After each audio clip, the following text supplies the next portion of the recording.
إن المعلومات النظرية التي لم يحولها العمل الجاد ولم ينقلها من دائرة الذهن إلى واقع الحياة تشبه الطعام الذي لم يحوله الهضم الكامل إلى حركة وحرارة وشعور. ولأننا لا نريد أن يبقى الابتكار والإنتاج أحلاماً لذيذة فقط في النفوس، كان علينا أن نستقي من علم الرواد ونستثمر ذواتنا من خلالهم. معنا الآن متحدثة رئيسية من متحدثي المؤتمر. متحدثتنا تمتلك 9 براءات اختراع، حاصلة على شهادة الدكتوراه في التكنولوجيا الحيوية من جامعة كامبريدج البريطانية، وتعد شريكاً مؤسساً لبرنامج التشخيص للجميع، كما ابتكرت جهاز تشخيص للكشف المبكر. الدكتورة حياة سندي.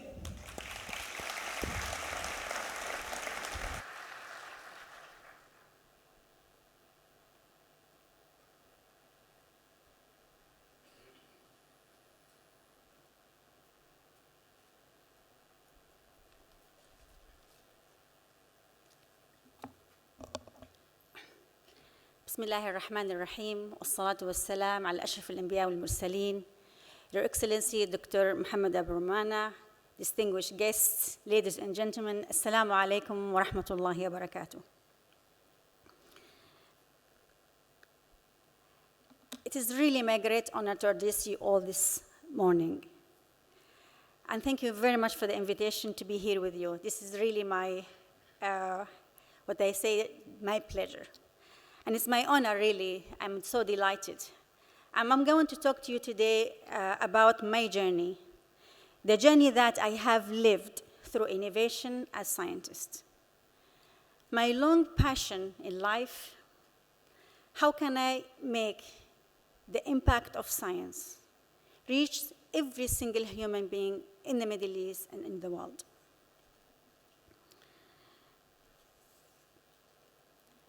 In 2015, a new picture was illuminated in the United Nations.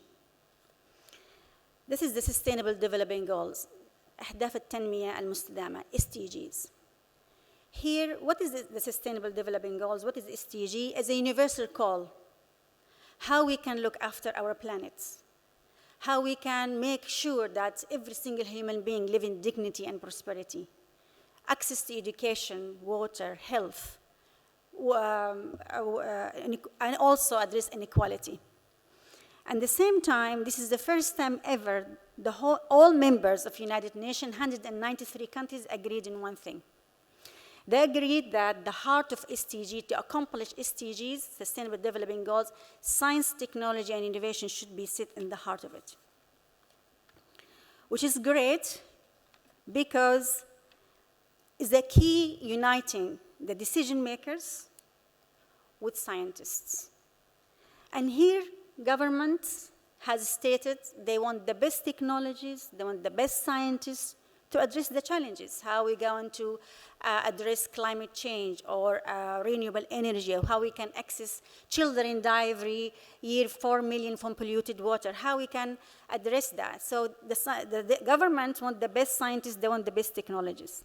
But the key question, how we can help the scientists come with the best technologies and the best innovations?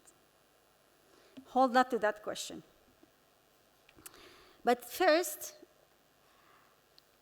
if you may allow me, I wanted to tell you a little bit about my journey and how I really passionate about science and how I believe in the power of science and sit in my heart. It started when I was a young girl. I really admire amazing scientists around the world, different culture, different religion, who did something for humanity. And I was lucky I had a father who could teach me anything I wanted. So I used to ask him as a little girl when I was 5, how can I be one of them? And he used to tell me in his simple language, Hayat, with education, with dirasa, you can be anything you want in life. So I really loved exploring and learning, and my school days were the best days of my life. I know it's weird, but it's true. And I was fascinated by them. I wanted to be like them to make a difference in this world. So when I finished high school, I threw a bomb at the family. I said I wanted to leave to England. I want to pursue my education to be a scientist, not because we don't have that, and I'm come from a very conservative family from Mecca. I'm from Saudi Arabia, very traditional, we love education, but I wanted to do pharmacology, and it wasn't that time a specific university I can study that. So I asked my family to send me to England. It was tough to convince them. And I moved here after high school, and I was rejected from everywhere. And many people in Saudi and many people in England told me I cannot make it, except, of course, my family, especially my father. And I was not accepted from almost all the university. Didn't have the right qualification, and I didn't have the right English standard. And they asked me to go back. They indicated they know the fate of my life, and they want me to believe them. What did I say to Hayat then, 20 years ago, more than 20 years ago? I said, Hayat, no one can know the future. No one can feel how much I want to be a scientist except you. So carry on, pursue with your dream, and trust yourself. I knew then I can make things work because I was a student all my life, and I trusted that. So I studied really hard. Don't hate me, more than 20 hours, 18 hours a day. I did all my science and A-levels. I had to go back 4 years back. I didn't mind. I did my English and all my science, and I passed with flying colors. And I went to King's College, my favorite university in London. I graduated with honors, and I had full scholarship from Cambridge University to do biotechnology, PhD in biotechnology, and I'm the first one from the Gulf to obtain such a degree in biotechnology from Cambridge.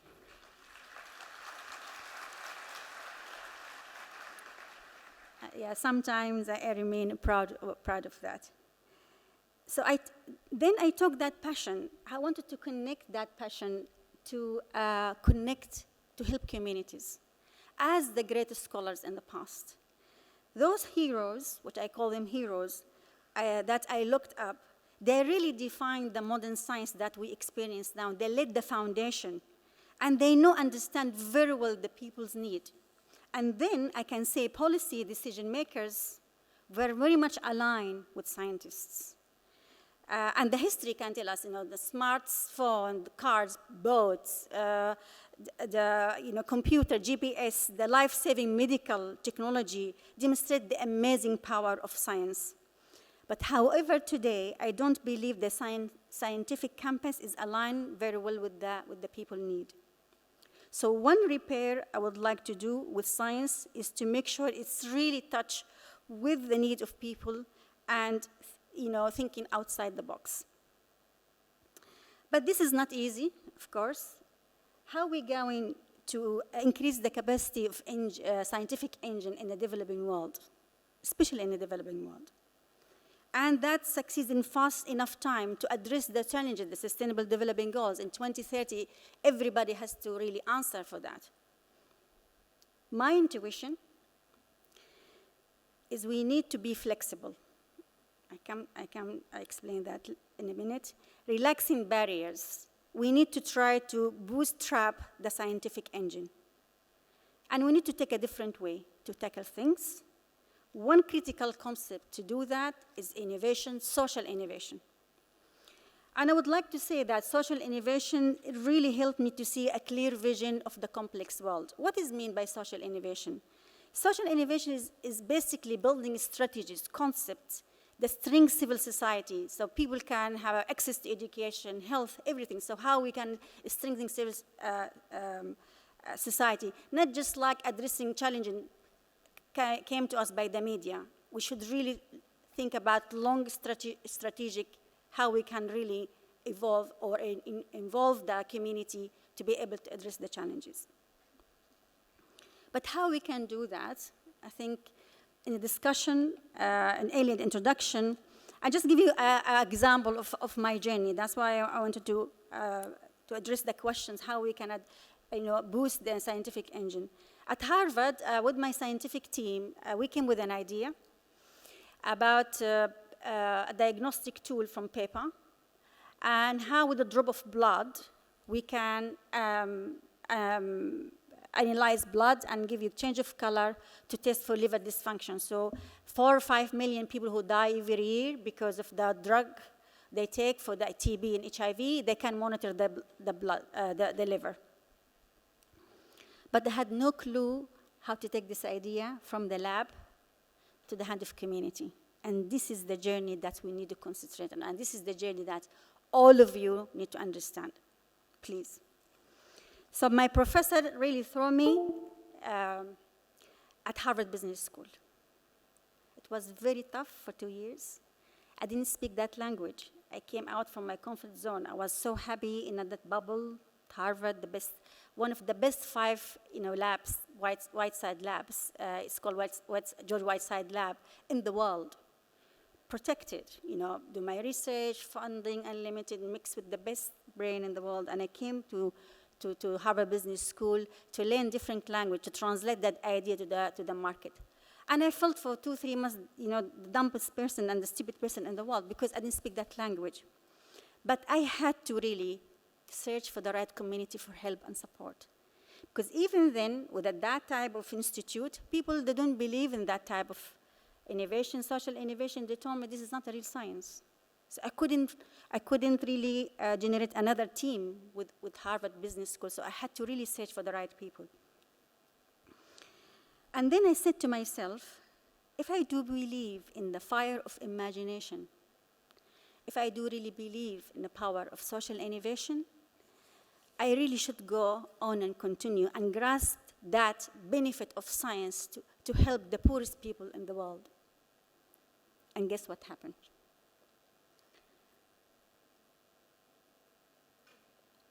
We won the first prize from Harvard. We won the first prize from MIT, 100K. At the same year. And that's what they told us, that no one until now got that, prizes in 1 year, and they told us that you enter history. And on top of that, Bill Gates found about us and gave us lots of money, millions, to be able to set up the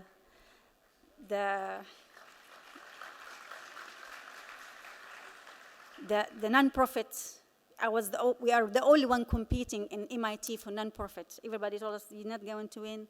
But now involved in investing in human is far more have impact than just only in financial investment.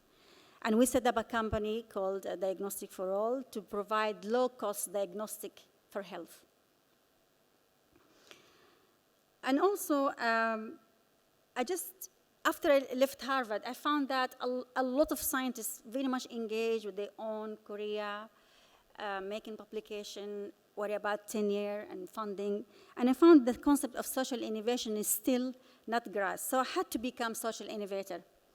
I set up I2 Institute for Imagination and Ingenuity, to create the ecosystem of entrepreneurship in the Middle East for scientists, engineers, and technologists to fulfill their potential. Because we really need to teach entrepreneurs, just like you, where to look and how to channel their hope to create new ideas, new solutions, new market, new companies. Anything they can imagine. A grass in the desert, a hospital, the best restaurant in the world, a cure for cancer, a new life for elderly. Whatever idea they can bring to earth, whatever dream they want to bring into being. Also, we believe as a scientific community, so Eva will share with me that, we need to integrate with the changing world, not just to sit in a white lab coat in the lab. Because even if you don't want to be a change agent, we can advise, we can be mentors, because our collective collaboration and knowledge can make a huge positive impact. In parallel as well, I believe scientists should really integrate with the decision makers, because the real changes begins there. So I just want to let you know, I give highlight about what other, I was so lucky to be asked and to be involved in that type of decision making. I was one of the first 30 women to be appointed with King Abdullah, rahmatullah alayh, in the Shura Council, Majlis al-Shura al-Saudi. Before women never been part of that, so we are the first 30 women to be part of that. And I have massive tweets. People say, I cannot be there, this is wrong, she should be in a lab. But in the contrary, I wanted to be there because I want to have a voice to encourage new generation, a voice for women scientists, and also how to translate the power of innovation to the decision makers. Because without them, we cannot proceed. It doesn't matter how much we are great and brilliant. As I mentioned in the past, leaders, decision makers, and we're so lucky to have an amazing people here in Jordan and from Iraq and from around the Middle East, really understand science and technology innovation is the key factor for economic stability. And also, I was asked by Ban Ki-moon, the General Secretary, previous one of United Nations, to be an advisory board for 25 scientists. And that was an amazing experience because we have to look at all the challenges that we face in the world. And then I was asked to be one of the 10 experts to establish science, technology, innovation within STG.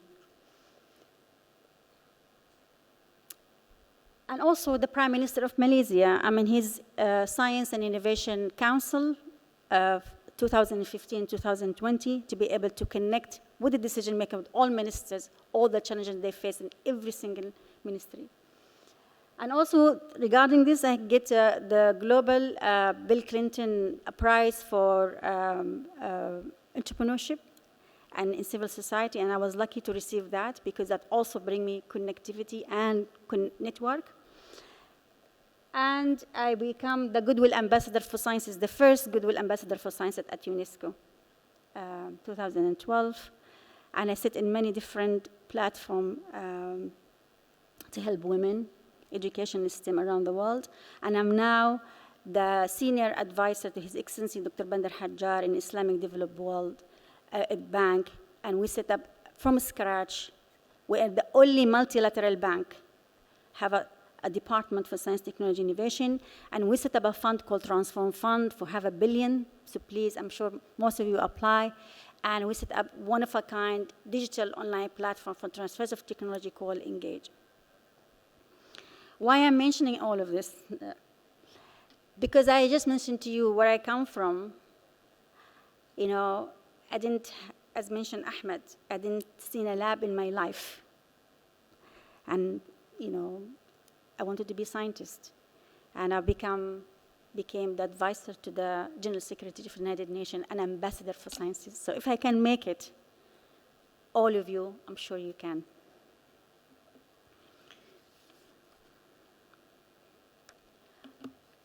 And in parallel, I don't forget my duty towards women. I want to involve women science and education. Empowering women scientists is a key way to drive scientific engine better. Today, women hit a career barrier, a wall, unable to pursue their career dreams in science. I believe, and all of you, it's not an isolated problem. Every single country have this problem, but in different degree. We're not only losing women to be in science, we also society, because women passion, emotion is the best canvas for great discoveries. We believe that science is out of balance because we lack women to be their vision, their creativity in a decision-making role.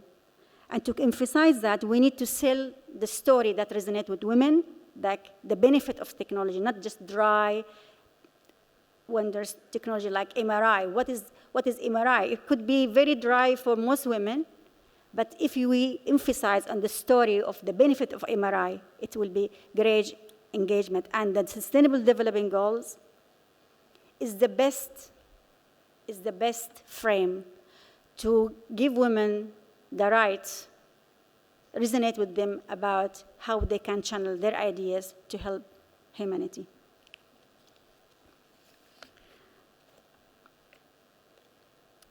So, to summarize, life, of course, is full of many different types of challenges. Science, for me, is unlimited, so what we can do to our civilization is unlimited.